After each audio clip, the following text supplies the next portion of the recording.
So good morning, everyone. I wanted to take this opportunity to welcome you to the Land 53 National Provider Networking Meeting. We do meet the third Thursday of each month on Zoom here from 10 a.m. until noon. So as you come into the meeting, we ask that you please mute your microphones and please take a second to drop your name, your organization, and your email address in the chat box so that we can kind of keep up with you beyond today. Um, we've got a really great agenda for you today.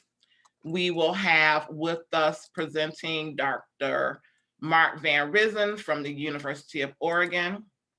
We'll have Dr. Tamara Young from the Lincoln Elementary School District, Detective Sandra Baptist from the Harvey Police Department, and Dr. Robert Vincent from the Substance Abuse and Mental Health Services Administration. My name is Kimberly Haynes. I am the chair of the local area network number 53.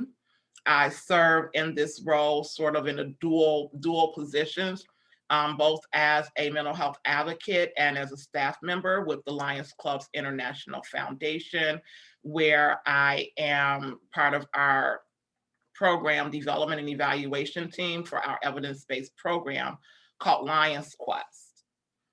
And so on behalf of the local area network, I wanted to just share for some of you all that are new to joining us today, a little bit of information about Land 53 and sort of who we are.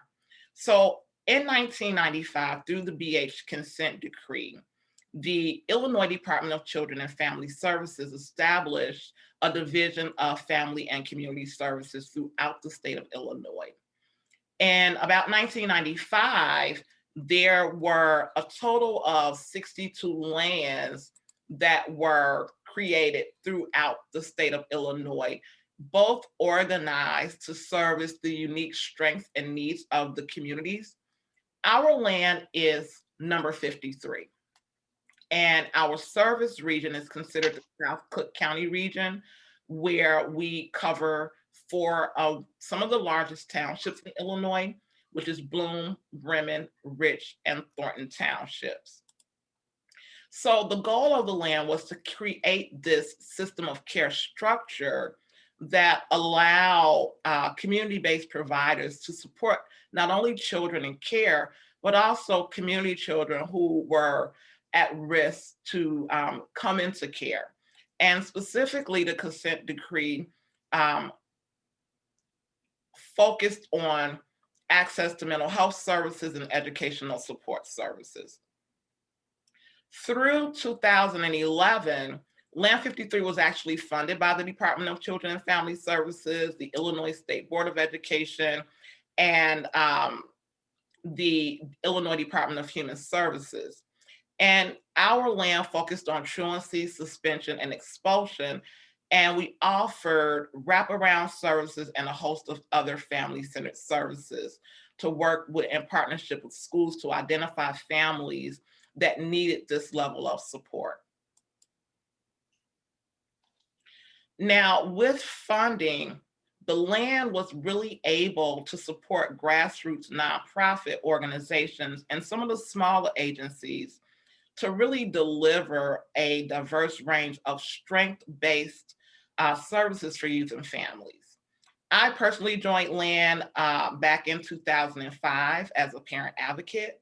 I've served on the wraparound committee. I've served on the membership and marketing committee. I've mentored teams. I've represented families at school discipline meetings. And I work part-time jobs with our family-centered services and eventually full-time as a community drug prevention coordinator. You know, I continued my membership through about 2017 when I joined Lions Clubs International Foundation as a youth program development and evaluation specialist.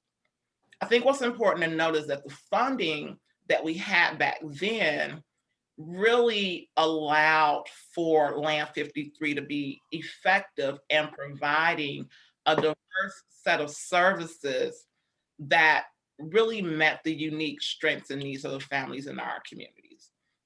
At one time, the in-person meetings were drew very large numbers of very unique programs. And I like to joke that if someone came to a meeting and said, hey, they've got this kid who's really interested in creating coats for frogs, there will be somebody in that meeting who was a seamstress and would say, hey, you know, I'll come to your center once a week and I'll show the kid how to create coats for frogs.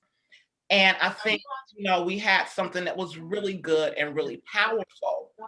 And of course, as with anything, as we saw our funding decrease, we saw really some of the resources get scattered. We saw organizations and agencies, you know, close their doors. But one thing I can say is that throughout the history, the land providers have always been known for going above and beyond. It's never really been a job. It's always been about the passion to serve. So when I returned in 2018, there were a lot of things that were different with the land. And I think that with even most of the agencies closing and sort of being scattered across this large service area, transportation being not only a barrier for families to access care, but it also became a barrier for agencies to kind of come together. And, you know, that was a time when we were really seeing that the need was greater now more than ever. In the last few years in the Southland, we've seen more violence. We've seen an uptick in drug use amongst our teens. We've seen more families entering the child welfare system.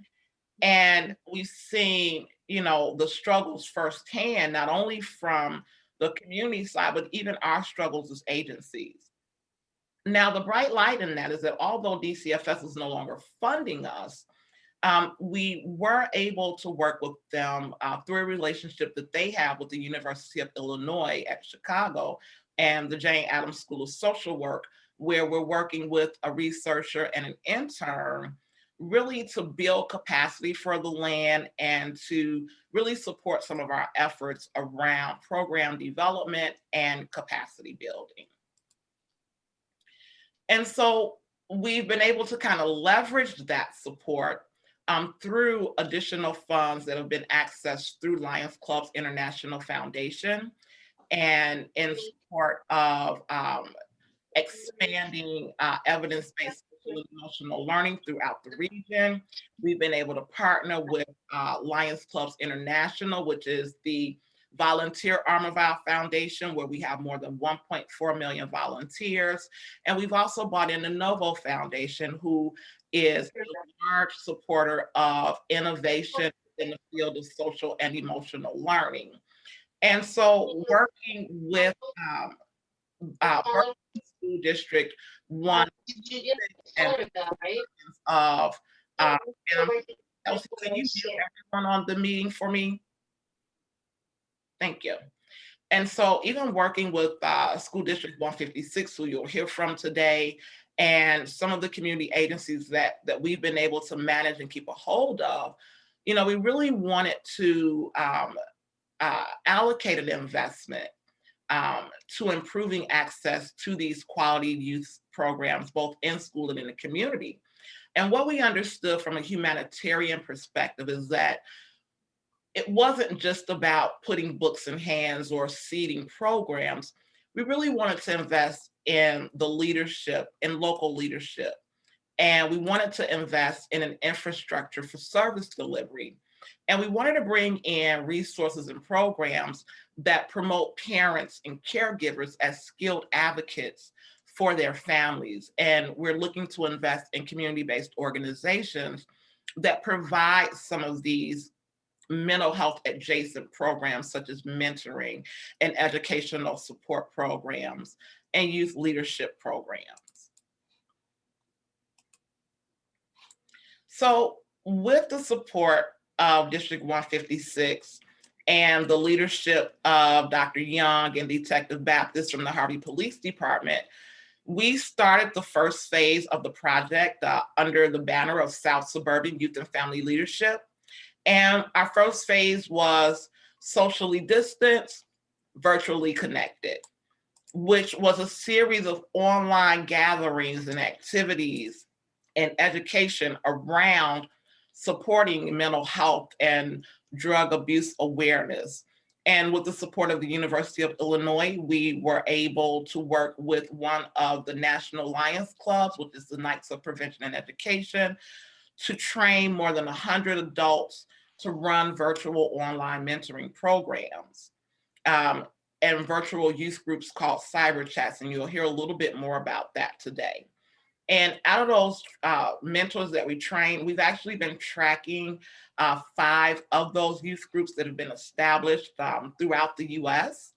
And one group actually led a multi-state webinar series around Red Ribbon Week in partnership with the United States Drug Enforcement Administration.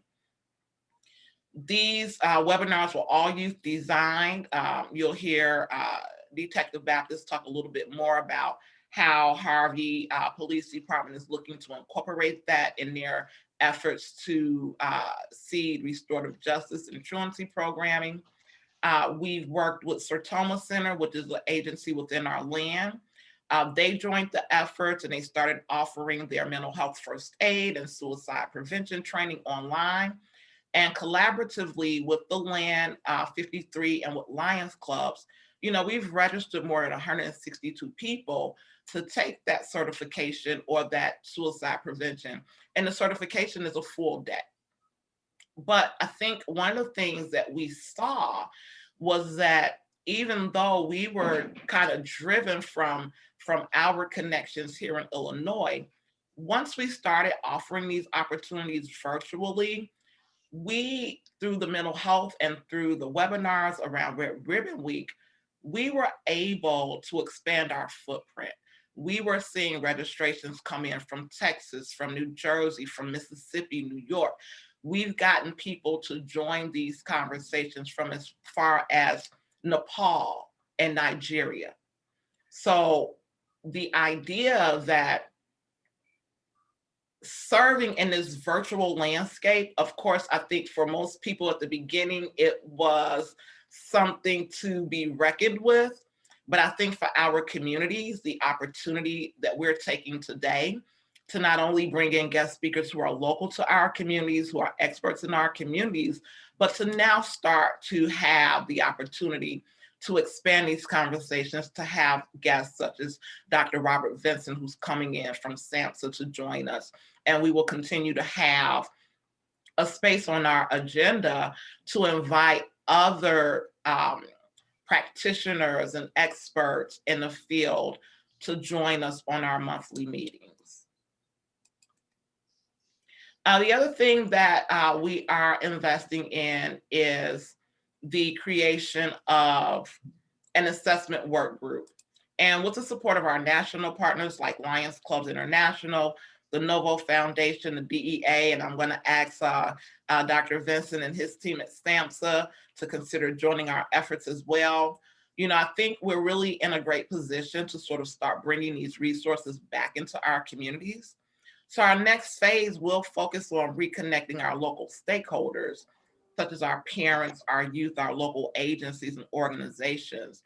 And with this assessment work group, we have tapped into a longtime supporter and friend of Land 53, Mr. Ronald Wynn, who Ron made a very compelling case for retirement about a year ago. And as I mentioned earlier, we know that our Land 53 members do go above and beyond. And so Ron has agreed to chair the assessment work group committee for us. And we are absolutely fortunate to have him. Ron has spent more than 30 years with the Department of Children and Family Services, more than 20 years working in these communities, and his institutional knowledge and the relationships that he has is going to bring a wealth of benefit to really making sure that we are able, as we move forward, to make sure that as we embrace this new normal and we collaborate with our partners, that we are including the voices of our families and the needs and their strengths. And I think there's nothing more important than having the right data. And in the pandemic mode, things change really rapidly. And as we dream of a post-pandemic era, the challenges and emerging strengths of our communities will probably look very differently than they did 2 years ago. And we just cannot afford the luxury of waiting on this return to normal.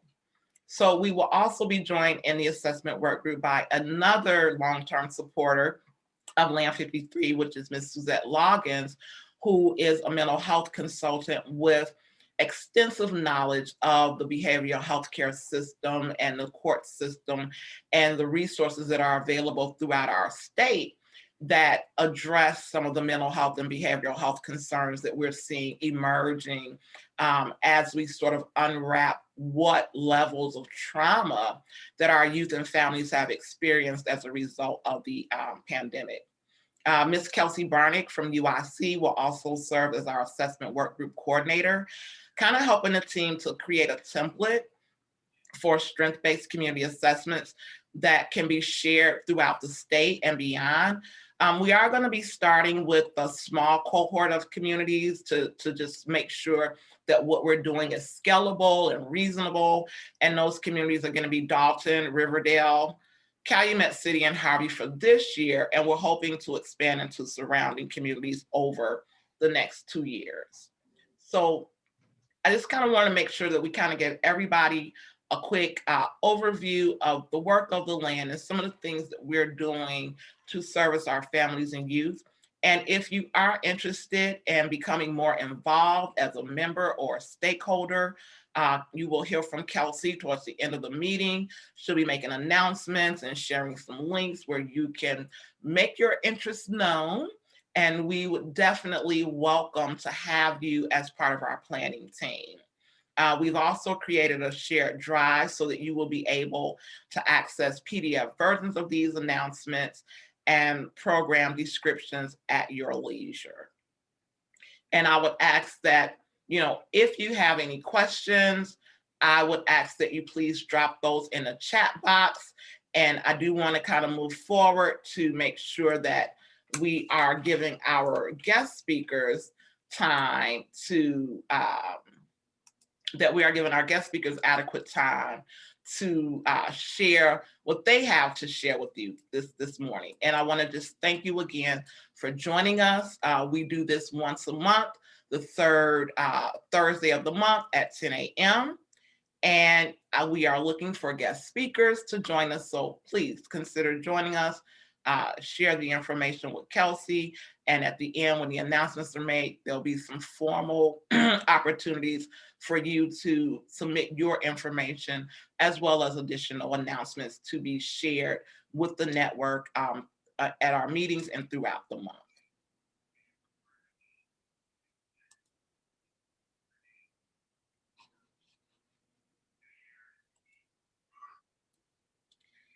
So as we make our brief transition into our guest speakers, I would like to welcome Dr. Mark Van Ryzin from the University of Oregon. And Dr. Van Ryzin is a distinguished researcher with a long CV of very notable publications and contributions in the areas of research and development around education, substance abuse prevention, and child and adolescent behavior.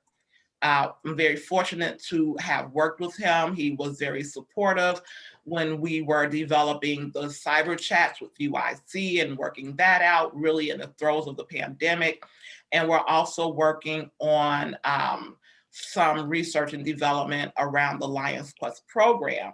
So I'm very pleased to share the opportunity with you all to actually meet with him and hear some of the opportunities that he would like to present around racial equity in 2020.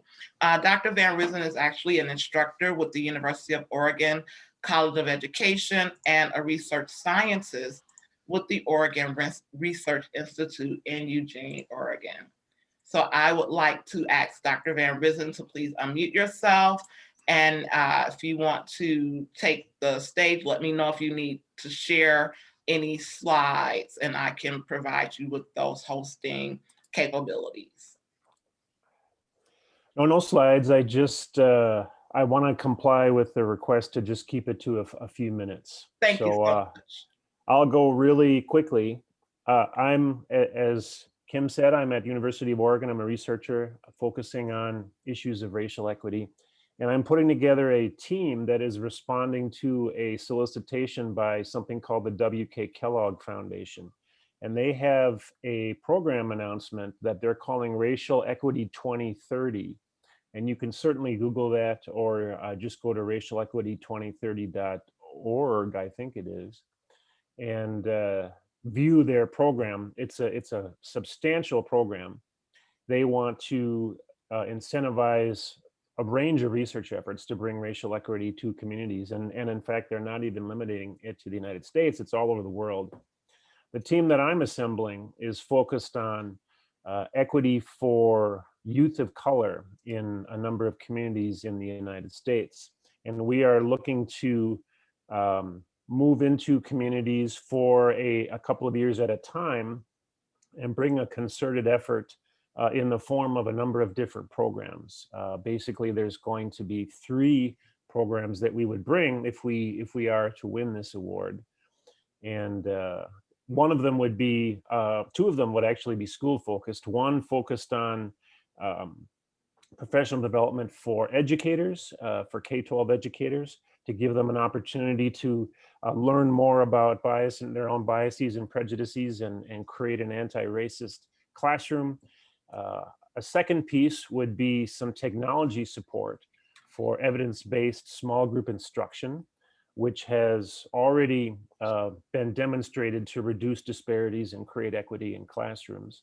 And so those 2 efforts would really be focused on bringing an anti-racist attitude to schools in the community, and to trying to create a much more supportive environment in the school, one where students of color are welcomed and not subject to prejudices and stressors of various kinds, and able to achieve to their full potential. The third piece is a family-based piece, and we would use the class rosters from the schools to assist us in recruiting families from the community to participate in some of these family support programs.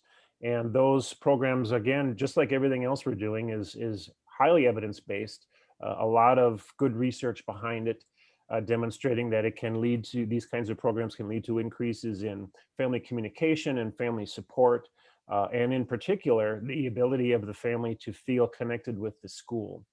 And so we're trying to create a bubble of support, basically, that will shield youth of color and to really help promote their success in school so that they can stay on track to graduate and then take advantage of post-secondary employment, educational opportunities, et cetera. And so that is our take on how to address racial equity in communities. And what we are looking for at this point is school districts that would like to participate in this if we are to indeed win this grant. The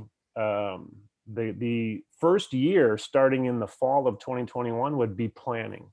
And so we wouldn't be asking school districts to do anything this fall right away, but it would in fact be a year from now. So we'd be looking to engage them in planning efforts during the course of the 2021-2022 school year. And then in the fall of 2022, we would actually kick off these efforts where we would bring all of these resources into the school and into the community. And at this point, it's just a matter of school districts indicating that they feel like this would resonate with their own efforts at racial equity, that they feel that this would support their efforts, and are willing to indicate an interest in participating. Not a commitment, but just an interest in participating and in receiving all of these resources and working with us to get the ball rolling, basically. So it would be, for example, setting aside some professional development time so that teachers can have these experiences, trying to incentivize and encourage teachers to make use of these technologies to support more small group instruction in the classroom to get their students really working together and getting to know one another in a much different way. And then working with us to recruit families as well to participate in these family programs, which would occur in the community, not in the school. We would only need the school's assistance with recruiting, and after that, it would be a community focused effort. So anytime that we would be calling on the school to help us with something, organizing, paperwork, recruiting, whatever, we would be compensating the school for that. And all of these other resources would be, of course, provided free of charge due to the grant funds that we would have obtained. And so if there are school people on the call, or if there are people here that know school people and would like to learn more about this, I'd be more than happy to discuss this with folks directly, answer questions. I could certainly send you more information about our effort, about all of these programs, what they are, the evidence for them, and how they contribute to reducing disparities and promoting equity for students of color. My contact information, if you'd like to get in touch with me to learn more about this opportunity, is just Mark V, MARKV, at uoregon.edu. Mark V, MARKV, at uoregon.edu. And I'd be more than happy to send you whatever information you'd like, or to participate in discussions, meetings, etc. The deadline for this grant is fairly soon. And so if you feel like if you are part of a district that would like to take part in this, or if you know somebody who might, it would be smart to move on that sooner rather than later, so that we can get you involved. And beyond that, I can certainly take questions now if there are any, or I can simply hand it back to Kim if I'm at my time limit. I think if there are any particular questions at this point, what I would ask them to do is to add those into the chat box, Dr. Van Ryzin. And he has also provided me with an FAQ, and we will be sharing that FAQ. We've shared it with a couple of school districts, but we'll make it available to everyone who's on the call today, as well as I'll work with you all to make sure that if there is an opportunity and we need to bring them back in for a conversation. But I think, Dr. Van Ryzin, if you can just confirm with the FAQ, and there's also a sample letter of interest that has been shared. So would that be enough if we issue that to people and they return it directly back to you, then that will be enough for you to get the ball rolling, right? Exactly. Yeah. If districts don't feel like they need to meet with me, but just want to go ahead and indicate their interest now, and again, that's not a commitment. It's just an indication of interest. All that is basically a district raising their hand and saying, we would like to be first in line if this is funded. And it very well may not be funded, but if it is, it's just an indication of interest so that we would approach you first and say, here we are, we're ready to go. Are you ready? And then at which point you could say yes or no. So again, just a letter of interest. I passed a template of that on to Kim. And if you feel like you want to just jump in with both feet, simply put that on your own letterhead and have someone with the proper authority sign it and email it to me. And that's all that we need at this point. Yes. And we will share your contact information and that template, that letter template, as well as the FAQ. We'll share that in a Google Drive so that everyone will have access to it. And a link for that will go out by the end of the meeting. And Kelsey has actually put your email address in the chat box. So if anyone wants to reach out to Dr. Van Ryzin, his email is in the chat box as well. Okay. So I really appreciate you joining us this morning. I know we had planned out the agenda, and him and I were both discussing this, and I told him how many of the school districts that we were expecting to be part of this call today. And I said, well, hey, why don't you just come and make the announcement, and we'll kind of take it there. And I think, I'll be honest, based on his experience and his success in managing these types of projects and the level of contribution to the field, I would personally support and recommend that if school districts are interested, that, as he said, make that known as soon as possible. And we're also here to help kind of support getting you guys to him, or you can contact him directly. So thank you so much, Dr. Van Ryzin. And I know that you had other obligations, so I will allow you to continue to join us, or if you need to leave for any information. And I'll work with Kelsey to get you any feedback that we've gathered at the end of this call today. Good. Yeah, I do indeed have to leave for another meeting here in about a minute or so. The one final thing I will say is that if schools are curious but not ready to commit, I'm happy to meet with you and explain in more detail. The other thing that you could consider is to have a few teachers pilot some of these technologies that we're talking about. They're available now. Teachers can make use of them now. They're very easy to learn. And you can have some of your teachers try them and then deliver some internal testimonial as to whether or not they feel like they would be useful. So that opportunity is available as well. Please just contact me if that's a path you'd like to pursue. Thank you so much, Dr. Van Ryzin.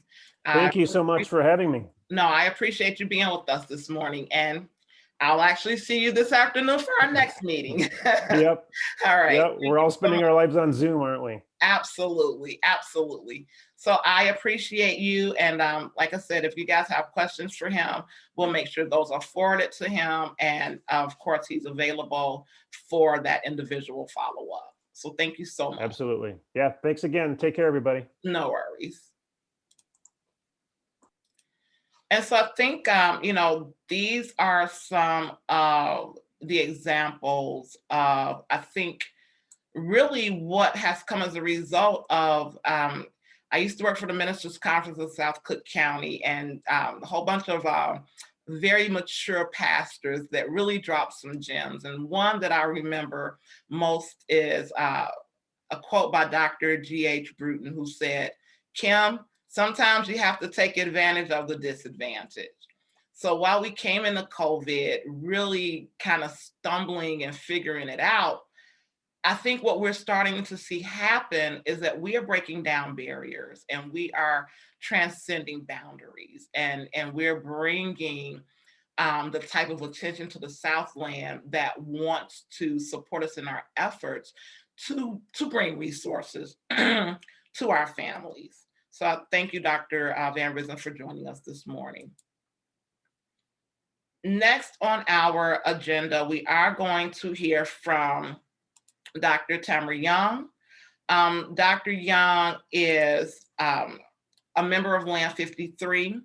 And, Dr. Young comes with us with her master's in social work and school concentration, in addition to a certificate of advanced study in her doctoral in education and educational leadership from National University.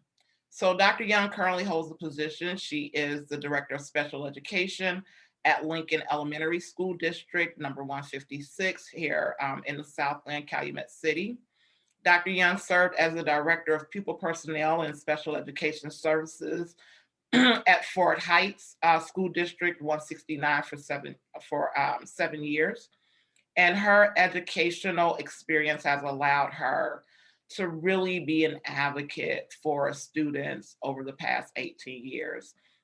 We've worked very closely together at the beginning of this project, and really, taking into consideration her experience with the youth and families in our communities and her commitment. And she actually became one of the newest members of the Lions Clubs. So we welcome her into the fold as a full-fledged member. And as an educational leader, we know that she is committed towards building academic excellence for all children. So she's going to come and she's going to talk to us today about trauma-informed education, and share some information about ways that we've collaborated in her school district between Lions Clubs and our Lions Quest program. So Dr. Young, if you want to mute yourself, I will help with the slides. Just let me know. And you will just let me know when you want to go to the next slide. Okay. Thank you, Lion Kimberly. for such a warm introduction. I come before you today to talk about Lions Quest social emotional learning and trauma-informed education and how we do it at Lincoln Elementary School District 156. Next slide. So when you incorporate SEL curriculum, you have to look at taking on a holistic approach. As I always state, that you're not dealing with a piece of a child, you're dealing with the whole child. And so when you bring the social emotional piece into the academic educational piece, you're able to put those pieces together and create support for the child holistically. And so every child is more than a future employee. Every person's intelligence and abilities are far more complex than his or her scores on a standardized test. Our students have been traumatized, our families have been traumatized, the community, and actually the whole nation in the pandemic that we're in right now. Where do we go from here?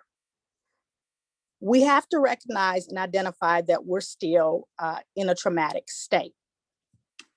Next. So what is trauma? Trauma is an emotional response to a terrible event like an accident or natural disaster. Immediately after the event, shock and denial are typical.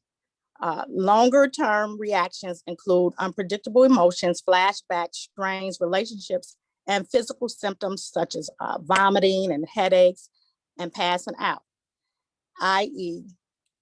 this trauma that we're in right now. Next slide. How does trauma affect our children?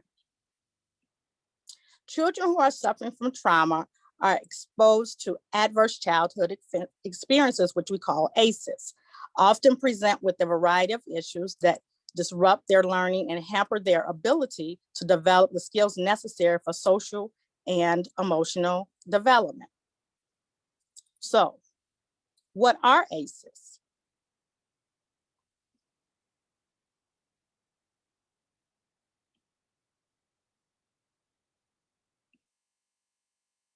Next slide.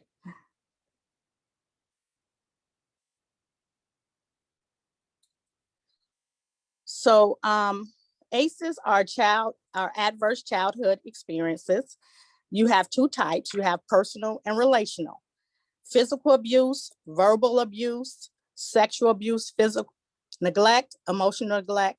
And then in relational, you have parents who are alcoholic or drug abuse, a mother or a father who are victims of domestic violence, family members in jail, family members diagnosed with mental health, and disappearance of a parent through divorce, death, or abandonment.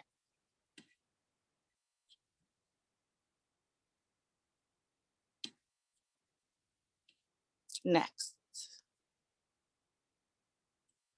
And so when we look at what ACEs are,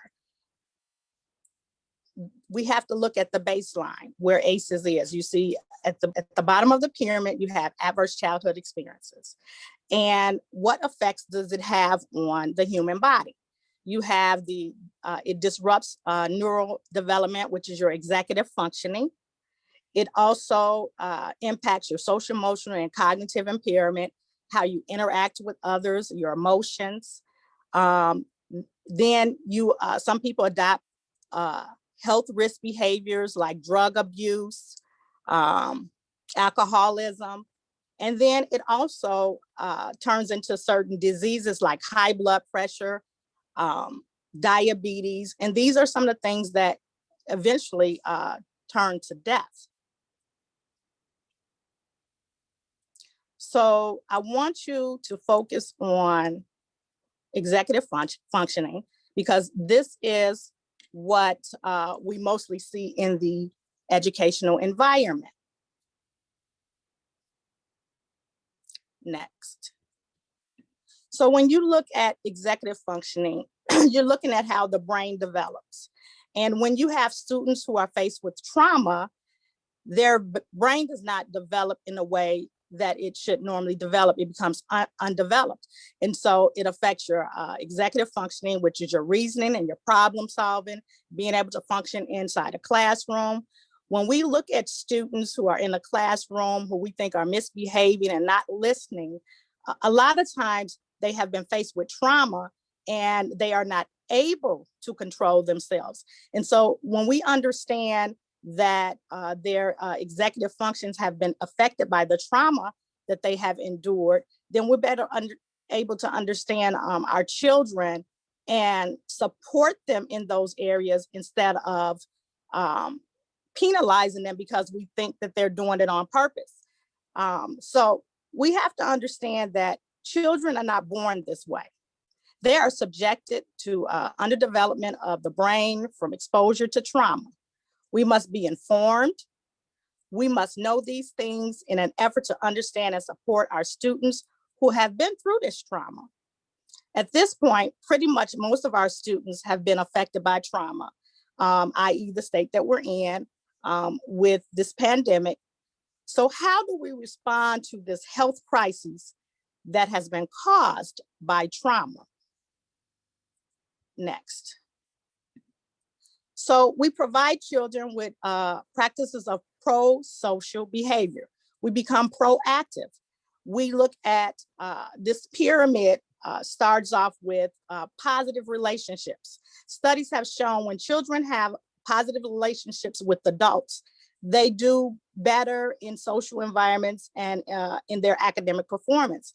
And so at Lincoln, we have provided these positive relationships and we incorporated into a curriculum, an SEL curriculum, to help support our teachers, teach the students what SEL is. And then we also have supportive environments. We have created a positive support room in our district where children can take time out and regroup, and they're able to process their feelings. It has furniture in there that is comfortable and help with sensory. And then they feel like that someone is there to listen to them. So we've created this environment for our students. And then it goes up to teaching and coaching, modeling rewards, and those are concepts such as positive behavior support interventions. And then you have intensive individualized interventions. And that's where you create behavior contracts, or you look at functional analysis to create behavior plans. And then you have extensive counseling services that have been provided for the students. And so we want to make sure that we're covering the social emotion of all students. And so this pyramid helps guide us to where we start off, and then it narrows up to the more extensive supports that students need. Next. So what is SEL? What is social emotional learning? Next. So as you can see, I have bolded some of the key competencies of SEL. And you look at and you see how to apply knowledge, the different types of attitudes you need to have within your environments, being able to manage your emotions, being able to set goals, having empathy for others, building positive relationships. And this message came from the Lions Club International Foundation Universal Program Guide in 2019. And so this is how we are operating in our SEL at Lincoln Elementary School. Next. And so these SEL components align with the social emotional standards of the Illinois State Board of Ed. And again, you see those bolded words that are within these standards that correlate with the SEL components of Lincoln. emotions, understanding your emotions, having personal and academic goals, social awareness, interpersonal skills, building and maintaining those positive relationships, demonstrating decision-making and having responsible behaviors. And these social emotional standards were adopted by Illinois State Board of Ed in 2004. And with these SEL standards, we also correlate our Common Core state standards, our academic standards. You can't have one without the other. These standards incorporate the soft skills that students need to be able to get to the academic Super Bowl, is what we call it. And so in order for us to be able to prepare our students for academics, we first have to teach them these soft skills to be able to have the emotional standards and the impact of their relationships they have with their peers, and being able to make good decisions and being able to control their behavior so that they can learn and grow with their academics. Next. So the Illinois State Board of Education in 2004 also cited some research on SEL. It states there is a strong research base indicating that SEL competencies improve students' social and emotional development readiness to learn, classroom behavior, and academic performance. Because we have learned that SEL competencies help develop the soft skills that are necessary to sustain positive academic performance, we adopted an SEL curriculum to help support our students. Next. And so Lincoln Elementary School District introduced Lion Quest. And we did this introduction, we rolled it out last year, 2019, 2020. So we're now in our second year with our Lion Quest curriculum. And that first year, we gave teachers the opportunity to have training. They had workshops with Lions Club international facilitators where they showed them how to implement the curriculum. But you do know since then, we have now gone into remote. So what I've done for this year, I brought in a consultant to help support the teachers in implementing the program remotely, because there's a difference in in-person instruction and remote instruction. And so our teachers needed to have those resources available and role model to support them in implementing the curriculum remotely. And then we also created a SEL steering committee during this time, the first year, to help support our SEL curriculum rollout. Next. So what is Lions Quest? Lions Quest is an evidence-based social and emotional learning program that helps young people develop and practice key skills for managing emotions and making healthy and responsible decisions. And then you can find more information at the website that is provided here on the screen. So through the training, our teachers learned the key components of Lions Quest SEL curriculum. Next. So there are 6 components within the curriculum: positive behavior, making those connections with school, family, and community, building character in your character education, anti-bullying, that's, that empathy, drug, alcohol, and tobacco awareness, and service learning, which is our community service learning activities. And I'll talk about that a little further on into the presentation. So as I mentioned before, we create an SEL steering committee to help monitor student performance. Next. And so our SEL steering committee responsibilities are we meet 3 times a month, but when we're having activities, we do go through a email thread where we communicate with one another on the projects. And sometimes that's weekly, just based on the type of activity that we're doing within that month. And We discussed the SEL curriculum and activities and how it affects student performance. And this committee, in the first year, this committee reviewed Swiss behavior data to determine the impact the SEL curriculum may or may not have had on students. So as you know, we haven't had students in the schools for about a year. We just started bringing our students back last week, our most neediest students. And so we're still using that data that we had previously to determine what type of programming and resources we would need. The committee also identifies and monitors SEL characteristics that are significant to the students that we serve, and to develop progressive strategies and a timeline of expectations. We develop partnerships with other organizations and community partners to connect our learning activities to our SEL curriculum components. We've connected with our local Calumet City Parks and Recs. We've also connected with our local Lions Club District 1A. And we're now in the midst of a project where we're networking with our seniors and our assisted living facilities. And I'll talk about that in just a few minutes. And so attached, I would like to share some of our sample activities. Next. So this is a community service learning project that our students participated in.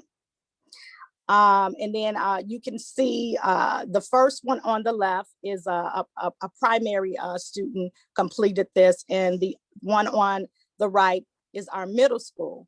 And you can identify some of the components of SEL within the heart pieces. So we were very excited about the community learning activities that we were able to provide for our students to give them a sense of connectivity to their educational environment. Since we've been out for almost a year, we wanted our students to reconnect and make sure that they understood that we were still there in the school setting. So this is why we connected these projects and brought them together in conjunction with our SEL curriculum. So the SEL steering committee worked on this school-wide project that we featured in February, which is this month. Our projects are developed around our Lions Quest curriculum and community learning projects. In keeping with the universal theme that occurred in February, which is Valentine's Day and acts of kindness, we came up with building a heartful community with acts of kindness. We mailed out materials to all our students in the district. We had the students to decorate and write messages in the puzzles that were shaped like a heart. The complete puzzle represented the community as a whole. And then the individual puzzle pieces represented the acts of kindness that the students have contributed to the community. And some of the students even just wrote thoughtful messages. We also asked the student to create greeting cards with words of kindness to give out to our local nursing homes and senior facilities. We identified 5 different senior facilities that we're going to take these cards and these hearts and share with them. And I think it was, the students were very excited because it's very important that we stay connected to our communities. And sometimes, we have seniors in our areas that may not have anyone to visit them, and just to put a smile on their face just shows just the little acts of kindness that we're teaching the children. We want to teach them with the curriculum, but we also want them to be able to apply what we've taught them through these community learning projects. Okay, next. So this is another project that we did back in October, the drug-free campaign for Red Ribbon Week. And this was a family learning project. The one on the right is the middle school project. and the one on the right is the elementary. Again, we mailed out all the materials. We mailed out actual ribbons to the upperclassmen and asked them to be creative and just write messages about being drug-free and to participate in the campaign. And as you can see, you know, they did wonderful messages here. And then we had the younger child. What we did, we had cardstock, and we drew the ribbon, and then they were able to decorate it and put messages on the ribbons. And so we had a lot of participations, and children really liked it. We were able to post the activities on our website and our Facebook page, so that we can show, you know, the work that our students have done. And then also, I forgot to mention, we did partner with Lions Club District 1A with the Hearts of Kindness activity. They are donating three $25 gift cards to our students, and anyone who participated will be put in a raffle drawing and have an opportunity to win those one of those gift cards. So those are some of the connections that we have made within the community as well. So with any new implementation, you want to get feedback from the key people who are providing the services. And so we invited teachers and staff to participate in a survey and a needs assessment that helps give feedback. And so the first information gathering from our teachers, we used needs assessment to look at their self-care needs pertaining to remote instruction. We had 39 responders, and at the beginning of school year 20 from the needs assessment, and the responders reported that remote learning went as expected and beyond expectations at 87.1%. The responders also said that stress levels during remote learning were about what was expected or beyond expectations at 71.8%. Responders said the effectiveness the teachers felt about instructions was at expectations and beyond expectations at 89.8%.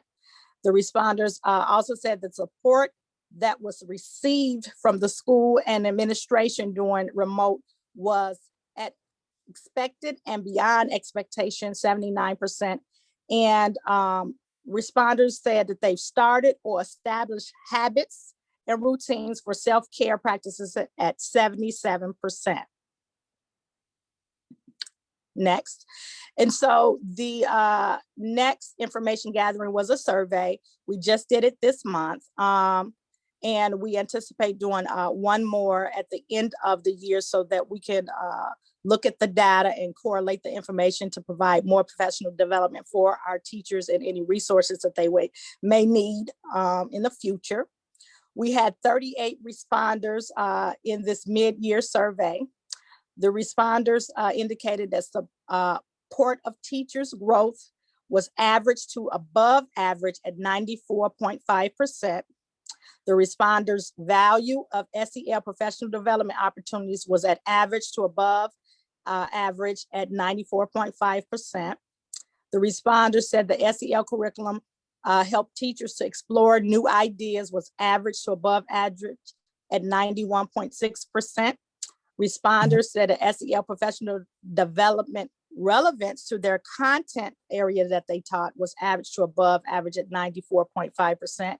And the teachers said that their input to SEL professional development opportunities were average to above average at 81%.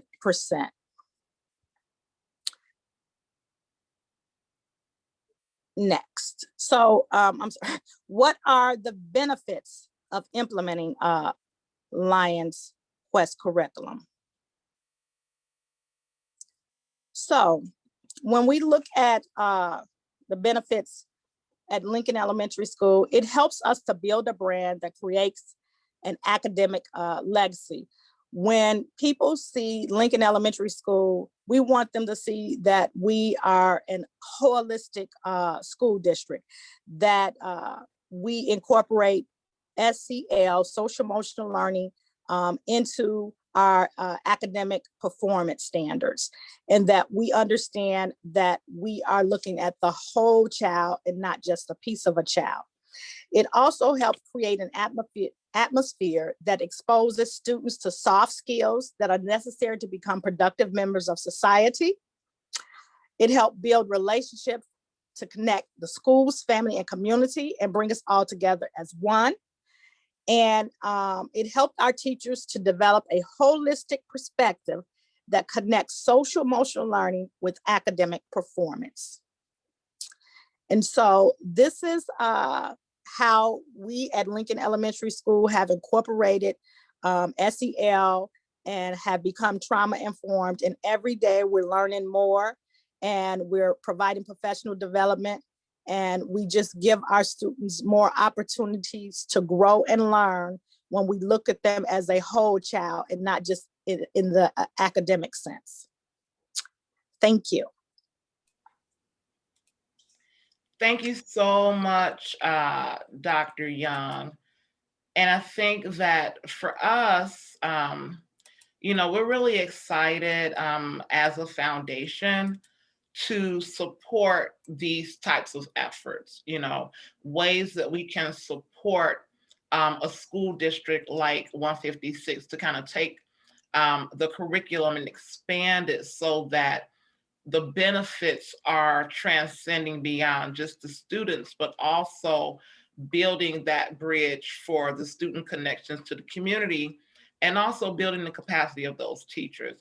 So I want to thank you for, you and your team for such a phenomenal body of work. Now, one of the things that we are going to ask you all is that if you have questions for Dr. Young, if you can put those in the chat box. What we're going to do after we've heard from all the presenters, we are going to set them up in individual breakout rooms so that if you have follow-up questions or would like to talk with them one-on-one or maybe in a smaller group setting, you will be able to select a breakout room. Breakout rooms will kind of be like speed networking. So we'll kind of have each breakout room to last for 10 minutes. Kelsey's going to work with us. If you have any questions that you put in a chat box for Dr. Young, those questions will follow her to the breakout room, and it'll be the same thing for the upcoming presenters. And so she'll have access to those questions. If you choose to stay in the breakout room, there'll be 2 10-minute sessions. You are free to stay the entire 20 minutes with one presenter, but we would encourage you to consider moving around and maybe sitting with another presenter so that we can make sure that we're facilitating these introductions and creating the conditions so that we're able to share these experiences and these resources. So thank you very much. So next we are going to hear from Detective Sandra Baptist, who is going to talk to us about restorative justice and truancy division. And Sandra is a mother and wife, and she's got a 30-year career in law enforcement. She's also a member of the South Suburban Council on Juvenile Justice in the Chicagoland area. She's also a newly minted member of the Knights of Prevention and Education Cyber Lions. She and I serve as Lions together in that club, and she is the president. Lion Sandra is also a crisis intervention specialist, a certified sexual assault investigator, and a skilled forensic interviewer. Lion is an active member of the community and has created a very successful partnership between law enforcement, schools, and community organizations to develop several mentoring programs. And so we are very happy to welcome her to the platform this morning. And so Sandra, I don't know if you may have 2 sources of sound that may be feedback. So if you've got your phone and computer or 2 devices, maybe muting one would cut out some of the background. Is this better?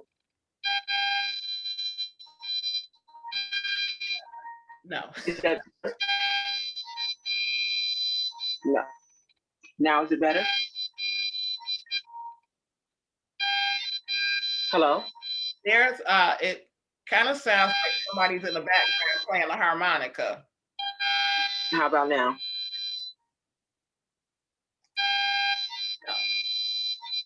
I don't have anything in my background. Do you have two? Nope.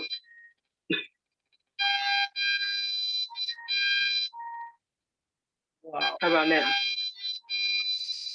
think maybe you might just want to try to put the music and talk a little bit How about now?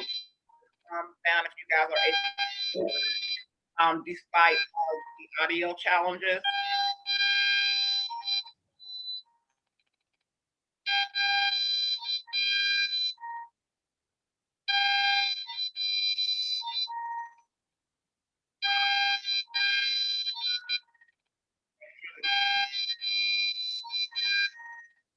Maybe we should try muting everyone except for Detective Baptiste.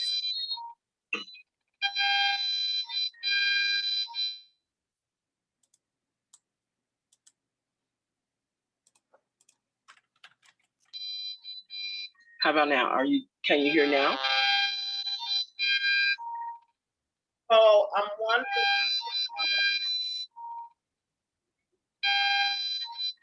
And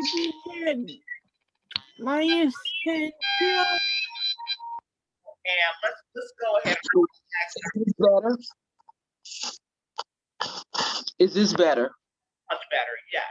You found Okay. soft. Okay. How about I'll do it this way.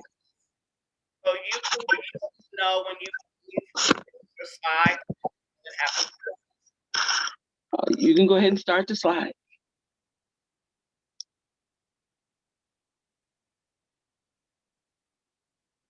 Good morning.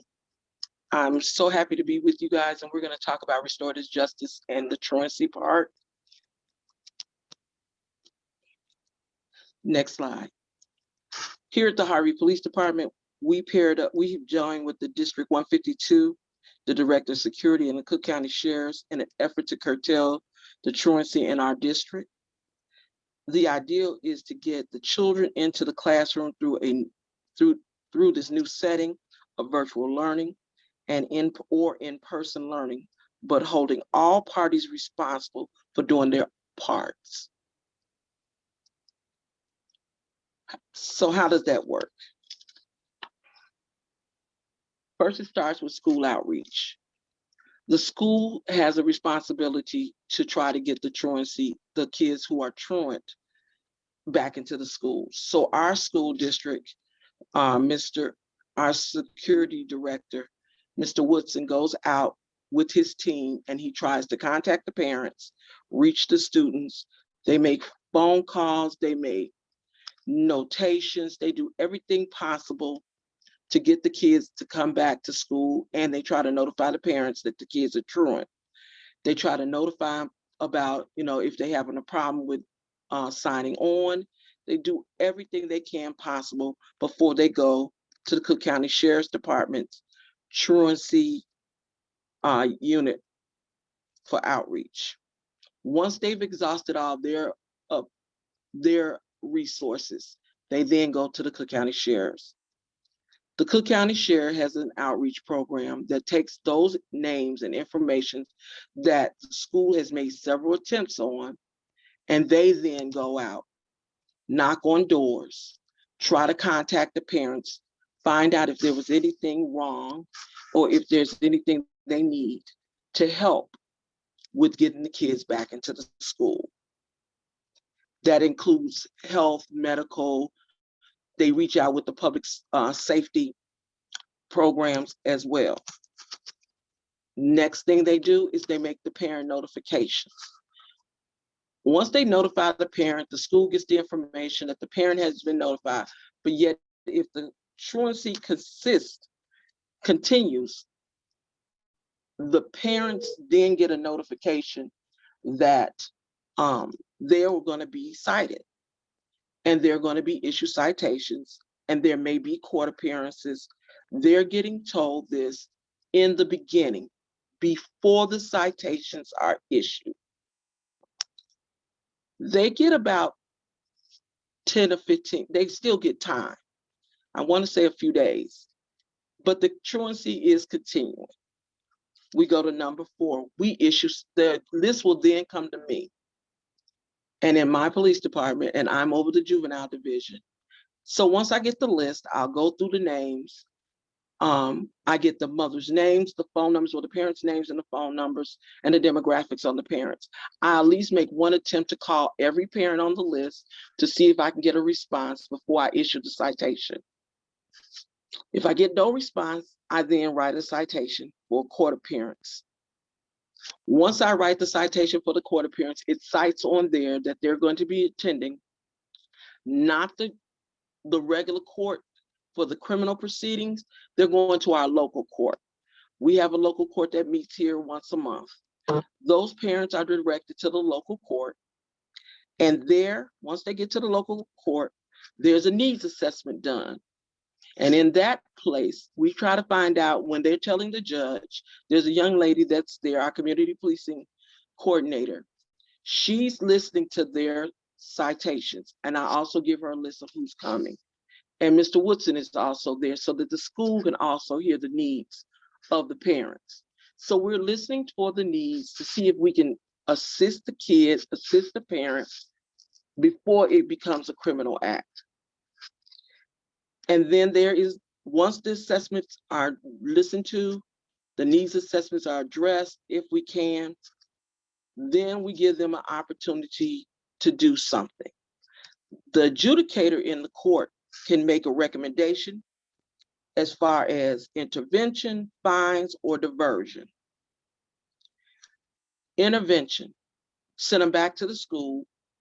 They made the court appearance. They're trying to give them opportunity to correct the mistake. Fines, they can assign a monetary amount.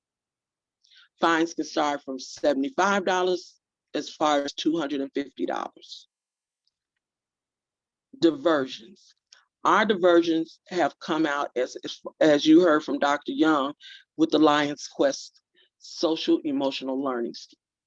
So what we have done is we've implemented the Lions Quest social emotional learning program in our department, so we can introduce the kids to that part of the program and also introduce them to Lions cyber chats. So the kids and the parents are redirected to the cyber chats, and they can have a different outlet, a place where they can learn about different subjects.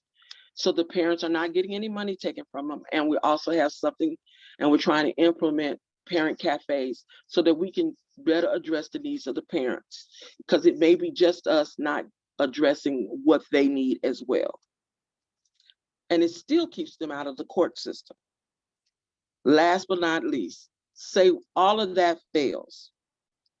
Well, then they are submitted to the criminal court. There I will go and submit the same information to the juvenile court division, to the juvenile court judge, and I would ask for the judge to do the intervention at a court order stage. Let's talk about the program.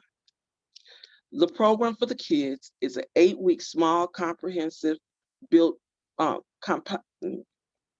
competency building for youth, the Lions Quest SEL, and peer education through cyber chats. I'll present that to the judge, let her know that's what we're aiming for.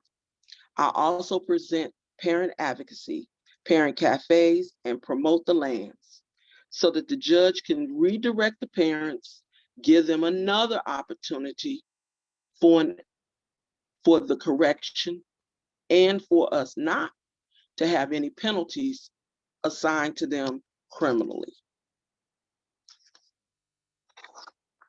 It's part of the restorative justice pact. Next slide.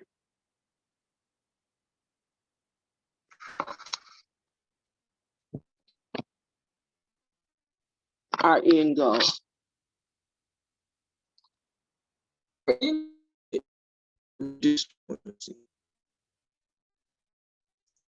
Is to increase participation in attendance, in active, it is to increase the participation in alternative activities, strengthen the youth connection with the school, the parents, and the community. It is to teach old-fashioned citizenship. It is to teach old-fashioned policing. It is to teach the old-fashioned officer-friendly program. That's all. No more, no less. You do not have to criminalize every crime. Sometimes it's just a matter of going through the steps of trying to figure and meet everybody at their need, at their level and at their needs. Next slide. There's the next slide.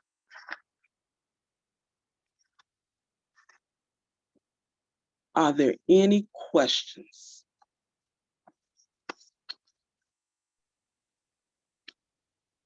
I am really appreciative of your time this morning, Detective Baptist. And I can say, sort of similar to my introduction of Ron, I've worked with the Harvey Police Department and with Detective Baptist prior to me coming to Lions Clubs, and very excited about being able to come back and support the great work that they've always done, and really being innovative around ways that, you know, law enforcement, school resource officers, and a juvenile division can really become a resource to our communities. And I'll just share a little bit that what has happened sort of through our networking as a body, as the land, you know, the conversations between the Harvey Police Department and the Calumet City District 156 school, you know, and looking at how can we support expanding these types of programs so that we're able to work with law enforcement agencies throughout the land. For some of our newer attendees, I talked about at the very top of our presentation that Land 53 is one of the larger service areas.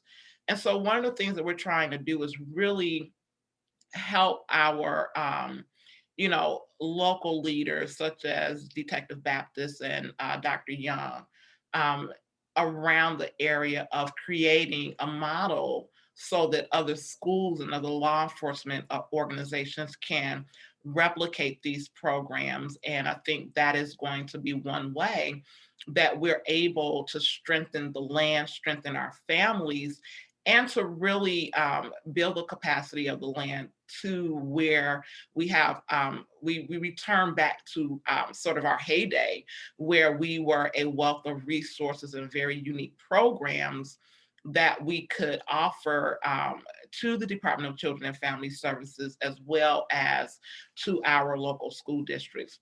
And again, I did see a couple of questions come through. So again, we are going to ask Detective Baptist to host a breakout session after our last presentation of the day. And that way, Kelsey is going to transfer those questions to the breakout session, so your question won't be lost. And so what I would suggest is if you've had a question for a speaker, please join the breakout session so that you can get that question answered, as well as have a little bit more dialogue about the programs and projects that they've talked about so far.